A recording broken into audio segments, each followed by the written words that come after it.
जय हिंद जय भारत। अब देखिए स्टूडेंट्स, विद्यार्थी लोग, अब हम लोग अपने बात करने जा रहे हैं। तो एक है ना एसॉल्ट राइफल। तो एसॉल्ट राइफल कौन है? AK-47। तो AK-47 जो एसॉल्ट राइफल है, तो उसके बारे में हम लोग जानकारी देने जा रहे हैं कि दुनिया का है ना सो सबसे ज़्यादा फेमस, सबसे चर्चित है ना एसॉल्ट राइफल कौन है? AK-47।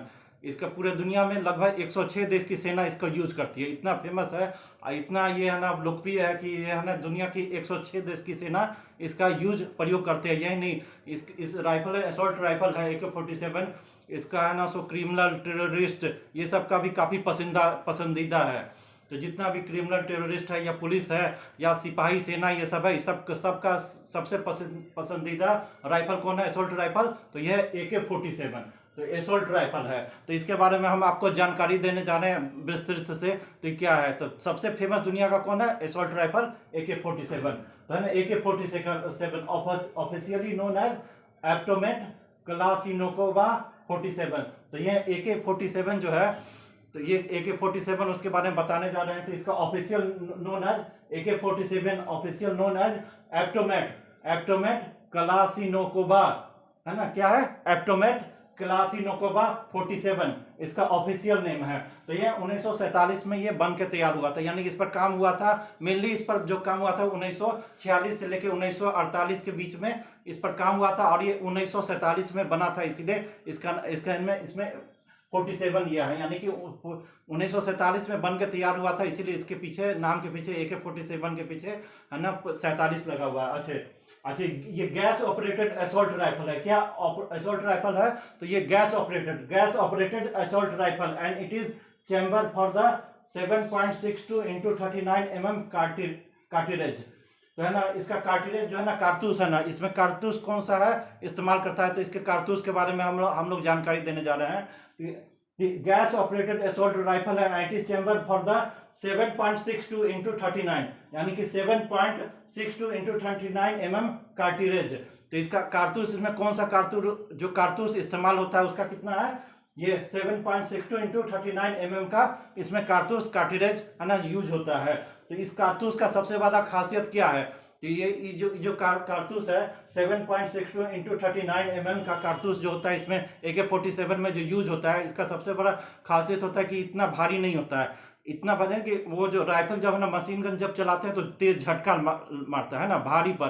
तो इसका इतना भारी नहीं है कि है ना सो चलाने पर है ना सो है ना जो चलाने वाला को तेज झटका मारे, यानी कि हल्का ही झटका मारता था। ज़्यादा तेज इसका खासियत ये है कि ये जो कारतूस है, इससे है ना ज़्यादा तेज झटका नहीं मारता था। और फिर इसका ये भी है ना कि इतना हल्का भी नहीं है ना कि इसको चलाए तो फिर हवा में ही उड़ के है ना निशाना से चूक जाए। नहीं कि ना ज़्यादा भारी है, इस कारतूस का खासियत ये है कि ना इतना भारी है कि तेज झटका दे, और ना इतना हल्का है कि इसको चलाए तो हवा में उड़ के है ना निशाने से चूक जाए। तो ये है ना काफ़ी फेमस, इसीलिए इसका काफ़ी फेमस इसका कारतूस है। और है ना हल्का होने के कारण है ना इसको भारी मात्रा में लोग सैनिक सब अपने पास भी ले रख सकता था। तो इसका है ना कार्टिलेज का सबसे बड़ा खासियत ये है कि ज़्यादा तेज झटका नहीं मारेगा चलाने पर, और है ना इतना हल्का भी नहीं होगा कि है ना सो ये है ना अपने हवा में उड़ के निशाने से चूक जाए, और या फिर है ना सो इसको है ना सो काफ़ी मात्रा में है ना सैनिक ये सब या जो भी इसको चलाने वाला है इसका कारतूस रख सकता है। तो ये इसका खासियत है। अच्छा, developed in the Soviet union by develop in the Soviet union, ये सोवियत रूस में इसका डेवलपमेंट हुआ था। कहाँ ये बना था? ये असॉल्ट राइफल कहाँ बना था? सोवियत संघ, रूस में ना, उस समय रूस में। Develop in the Soviet Union by Russian small arms designer Mikhail Kalashnikov. तो यह है ना develop in the Soviet Union, Soviet रूस में, रसिया में इसका डेवलप हुआ था बाय है ना मिलिट्री इंजीनियर थे, स्मॉल आर्म डिजाइनर, है ना, इसको वहाँ रशियन मिलिट्री इंजीनियर थे, स्मॉल आर्म डिजाइनर मिखाइल क्लाशिनकोवा। तो यह है मिखाइल क्लाशिनकोवा, और इसलिए इसका नाम भी है ना क्या ऑफिशियली नोन एज एप्टोमेट क्लाशिनकोवा। तो ये है ना उसके नाम पर जो बनाए थे कौन? मिखाइल क्लाशिनकोवा। तो ये इसको डेवलप करने वाले कौन से? मिलिट्री इंजीनियर, उनका नाम था मिखाइल क्लाशिनकोवा, और उसी के नाम पर एप्टोमेट क्लाशिनकोवा 47 इसका नाम दिया है। अच्छा, इफेक्टिव फायरिंग रेंज, तो इसका इफेक्टिव फायरिंग रेंज कितना है? तो इफेक्टिव फायरिंग रेंज है 350 mm। तो इफेक्टिव फायरिंग रेंज कितना हुआ? 350 50 मीटर, है ना।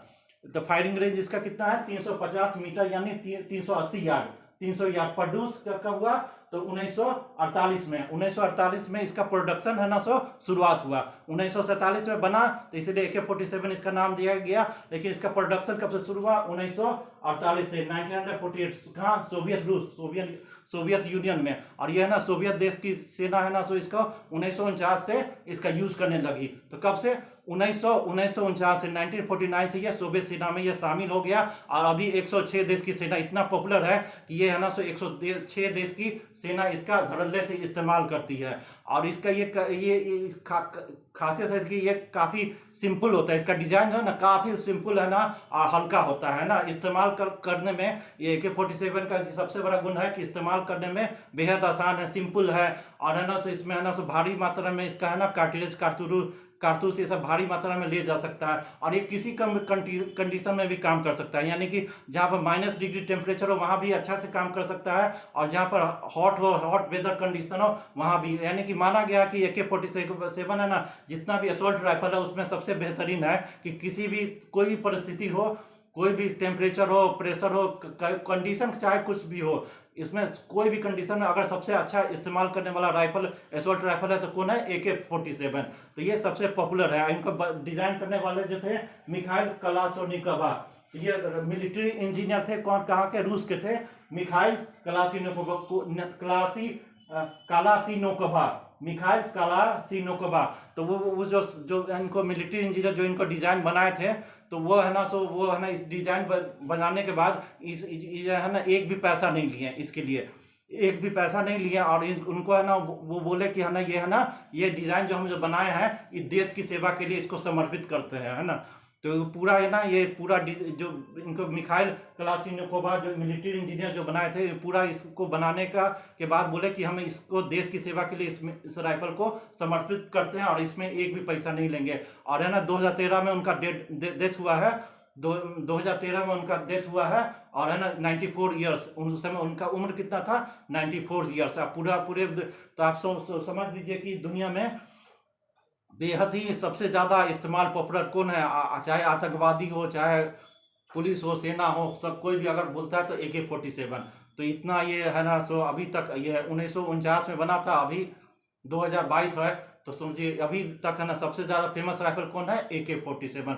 कोई भी आदमी अगर बोल दे सेना, देश, पुलिस, आतंकवादी सब चाहता है, तो ज़्यादा झटका तेज, हल्का, एकदम आसान बेहद है और हल्का है। तो यही इसका खासियत है।